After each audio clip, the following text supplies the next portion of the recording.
If the Senate does not convene today, Wednesday, June 3, it opens itself up to the possibility of violating the 1987 Constitution.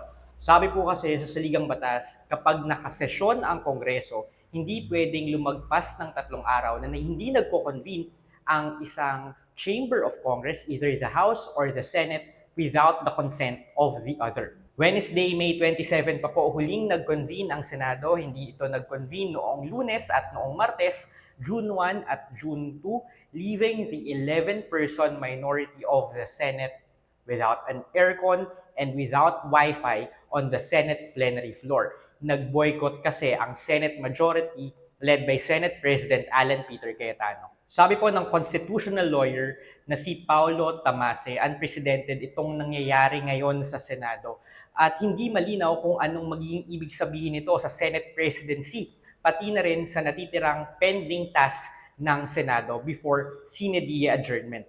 May basic assumption kasi noong sinulat ang 1987 Constitution na bubuuin ang Senado at Kamara ng mga statesmen na totally salungat sa nakikita natin ngayon sa Senado.